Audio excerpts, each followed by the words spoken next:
स्त्रियों को अखंड सौभाग्य के लिए जो नारी वैधव्य नहीं होना चाहती है उस नारी को पूर्णिमा के कितने व्रत करना चाहिए।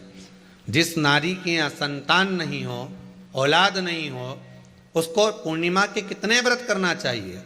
जिस नारी का पुत्र पति बहुत बीमारी से ग्रसित हो, लग रहा हो कि ये मेरा बेटा बहुत बड़ी बीमारी में घिरा हुआ है, तो नारी को कितने व्रत करना चाहिए। स्वयं भगवान कृष्ण ने माता यशोदा को द्वापर में भी बताया है कि पूर्णिमा के 32 व्रत होते हैं। कितने व्रत होते हैं? 32। यशोदा जी ने अपने लाला से प्रश्न किया है, पूछा है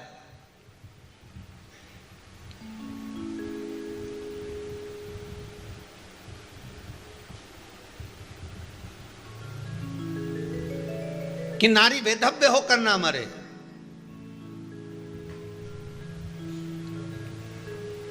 उसका पति कोई रोग से ग्रसित ना हो, उसका पुत्र किसी रोग में ना पड़े।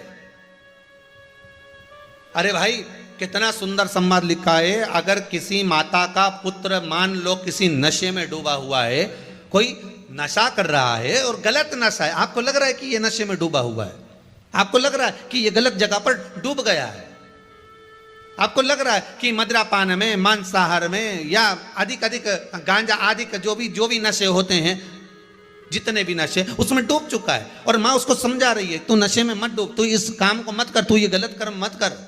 माँ उसको समझा कर हार गई। तो मेरा माताओं से निवेदन है, आप उसको समझाना बंद कर दो, एक काम करना प्रारंभ कर दीजिए। हमें जो शिव महापुराण के माध्यम से शास्त्र कह रहा है कि आप 32 पूर्णिमा के व्रत प्रारंभ कर दो। उसमें करना क्या है आपको? केवल जिस दिन व्रत रहे, रात्रि के समय पर कोई भी मीठा कुछ भी सामग्री आप चंद्र की रोशनी में, चंद्र को अर्घ देने के बाद, पूजन करने के बाद उसको रखो, और वही सामग्री जो नशा कर रहा है उसको पूर्णिमा के दूसरे दिन उसको खिलाओ।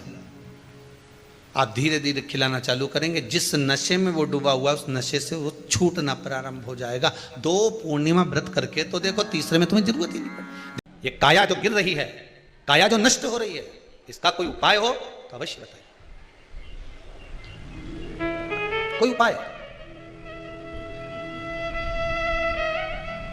एक बात ध्यान रखिएगा, यदि काया का रोग हो गया, मान लो शरीर कहीं से सफेद पड़ रहा है, कहीं से काला पड़ रहा है, शरीर में से खाल की फुकड़ी निकलना प्रारंभ हो गई हो, शरीर में काले काले चट्टे पड़ना चालू हो गए हो, या कोई विशेष रोग हो गया, कोई विशेष, पीपल का एक पत्ता, उस पत्ते पर थोड़ा सा चावल, थोड़ा सा चावल, पूर्णिमा की रात्रि को अपने हाथ में लेकर, अपने नयनों से लगाकर, शरीर पर से स्वयं उतारकर उसको दरवाजे के पास रख दीजिए। पूर्णिमा की रात्रि को पूर्ण होने पर उस चावल को दूसरे दिन सूंघ कर बहते हुए पानी में डाल दीजिए।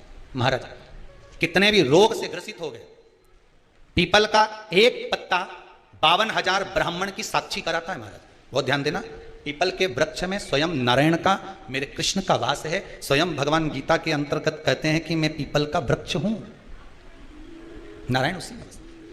52,000 ब्राह्मणों का वासा एक पीपल के पत्ते में होता है। और आपको पहले भी कथा में कहा, गाय, ब्राह्मण, बहन, बेटी, ये सब काल का हरण करने वाले होते, काल को हरने वाले हो। रोग तो मिटाइए, शिव का स्मरण करो। पूर्णिमा के दिन चावल का एक आखा दाना, आखा दाना जानते हो? पूरा, खंडी चावल नहीं। कितना चावल? एक दाना चावल का शंकर भगवान के शिवलिंग पर समर्पित करिए। एक बेलपत्र जिसका डंडी का मुख अपनी ओर हो, जहां से चावल चढ़ाया है, उस चावल के ऊपर अपनी कामना कर कर रख दीजिए। और चंद्रमौली भगवान का स्मरण करिए। कौन से भगवान? शंकर भगवान का सर्वश्रेष्ठ सुंदर नाम है चंद्रमौली। चंद्रमौली भगवान का स्मरण करिए, अपनी कामना कर कर बेलपत्र समर्पित कर कर शिव जी पर एक लोटा पानी, एक जल पात्र समर्पित करो, कलश से जल चढ़ा दीजिए, नैनों में वो जल लगाकर अपनी कामना कर कर वापिस घर को आइए। पूर्णिमा आएगी, जो कामना करी है मेरा चंद्रमौली भोलेनाथ उसे पूर्ण कर ही देगा। शिव उपासना के लिए जितनी 12 महीने में पूर्णिमा पड़ती है, एक एक पूर्णिमा का व्याख्यान वर्णन करेंगे। आज तो कथा का महत्तम दिवस है, पहला दिवस है, तो हम उसको महत्व समझें कि पूर्णिमा का महत्व क्या है, हम उसका महत्व समझें कि शंकर और चंद्र का रिश्ता क्या है, संबंध क्या है। भगवान ने जितनी पूर्णिमा बनाई है, जितने नक्षत्र बनाए, जितनी घड़ी बनाई, जितना पल बनाया, जितना समय बनाया, ये शंकर भगवान ने जो बनाया ये गलत नहीं बनाया, श्रेष्ठता के लिए बनाया, जग के उद्धार के लिए, संसार के उद्धार के लिए बनाया। अब उसका प्रयोग आप करें ना करें, या आपके ऊपर है। आप उसका प्रयोग कर रहे हैं ना कर रहे हैं, आपके ऊपर। पर जो बनाया है मेरे भगवान, शिव देव, चंद्रमा ने देव ऋषि नारद के चरण को पकड़ लिया। नारद जी बोले क्या हो गया? बस मेरा अहंकार था, इतना अहंकार मुझे काया का था कि मुझे काया के अभिमान में मैं अपने गुरु की धर्म पत्नी को भी अपशब्द कह गया, उसको भी मैंने गलत दृष्टि से देख लिया। जब व्यक्ति को धन का अभिमान आता है, अहंकार काया का हो, धन का हो, वैभव का हो, सत्ता का हो, जिस चीज का व्यक्ति अभिमान करता है उसमें सब कुछ भूल जाता है कि ये मेरी माता है, कि ये मेरे पिता है।